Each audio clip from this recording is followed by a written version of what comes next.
দুজন বাবা, তিনটি সন্তান, একটি হৃদয় ছোঁয়া নচিকেতার গান। কেমন হলো প্রজাপতি 2?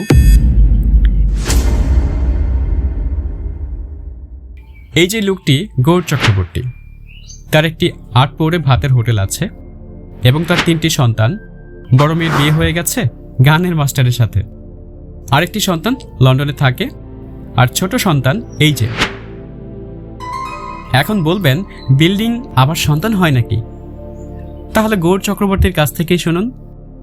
তোমার জন্য এটা বাড়ি গঙ্গা, এটা আমার সন্তান। এদিকে সামনের পুজোতে লন্ডন থেকে মেজ সন্তান মানে জয় চক্রবর্তী ছুটিতে আসতেছে। তারপর ফিরে যাওয়ার সময় বাবা মাকে নিয়ে আবার লন্ডন শহরে ফিরে যাবে।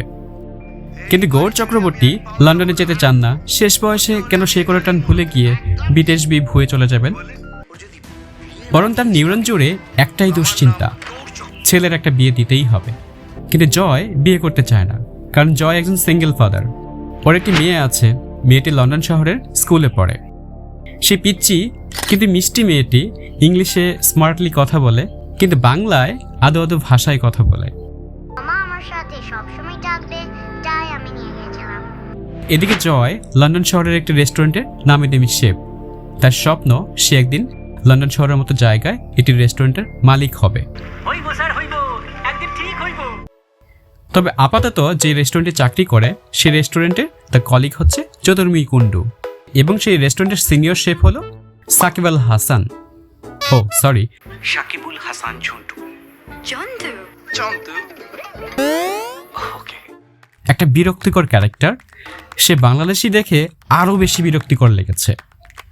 অভিজিৎ সেন এখানে হুদাই বাংলাদেশ ভারত সম্পর্ক টেনে এনে গল্পে একটা অহেতুক লেয়ার তৈরি করার চেষ্টা করেছেন। যাই হোক, সাকিব আল হাসান ঝন্টু যে কোনো মূল্যে চায় জয়কে রেস্টুরেন্ট থেকে তাড়াতে। এদিকে জয় পুজোর ছুটিতে দেশে যাচ্ছে। তাহলে দেশ থেকে ফিরে এসে সে কি জবলেস হতে যাচ্ছে? তখন লন্ডনের মতো একটা শহরে মেয়েকে নিয়ে সে কোন অবস্থায় পড়বে? কে তাকে উদ্ধার করবে? এদিকে গৌর চক্রবর্তী কি জয়ের বিয়ে করাতে পারবে? সে কি তার ছোট সন্তানকে ছেড়ে লন্ডনে চলে আসবে? কি হতে যাচ্ছে গল্পের শেষটা? এটা কি বাবা ছেলের গতানুগতিক ভুল বোঝাবুঝির গল্প, নাকি ভিন্ন কিছু?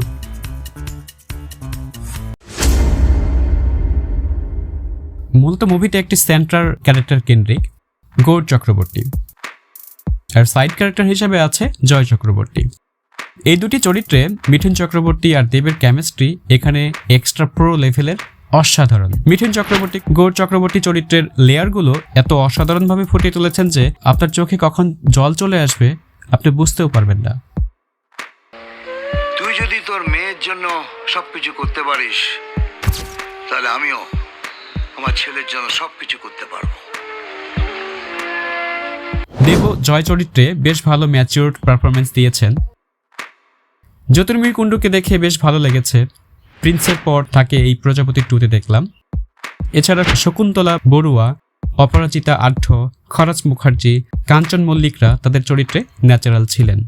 কথায় বলে জন্ম মৃত্যু বিয়ে, আমি বলি পাত্রী খুঁজুন লন্ডনে গিয়ে। মুভিতে 2টা ক্যামিও আছে, গল্পে আলাদা মাত্রা যোগ করেছে।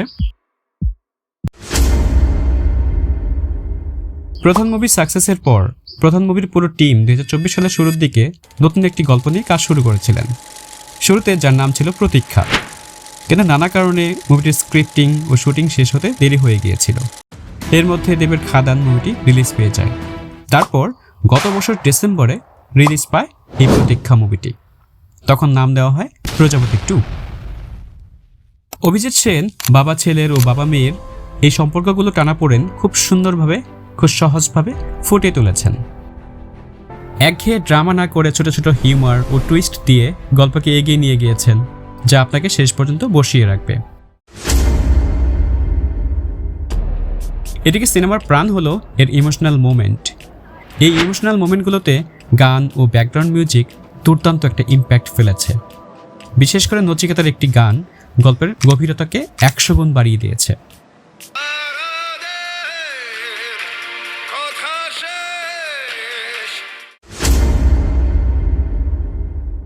টেকনিক্যালি সিনেমাটি আগের পার্টের চেয়ে অনেক বেশি রিচ। লন্ডন থেকে কলকাতা প্রতিটি ফ্রেমে ছিল দেখার মতো। মুভিতে বাপ ছিল দুজনেই শেফ, তাই প্রজাপতি 2 এর গল্পে রান্নার একটা আলাদা ইম্পর্টেন্ট রোল আছে। স্পেশালি এন্ডিংটা বেশ ভালো জমিয়ে দিয়েছে। সব মিলিয়ে মেকিংয়ের মুন্সিয়ানা ইমোশনের এই ককটেলটি আপনার সময় নষ্ট করবে না। বাবা মাকে ভালোবাসার মতো ভালোবাসা পৃথিবীতে আর জন্মায়নি এখনো।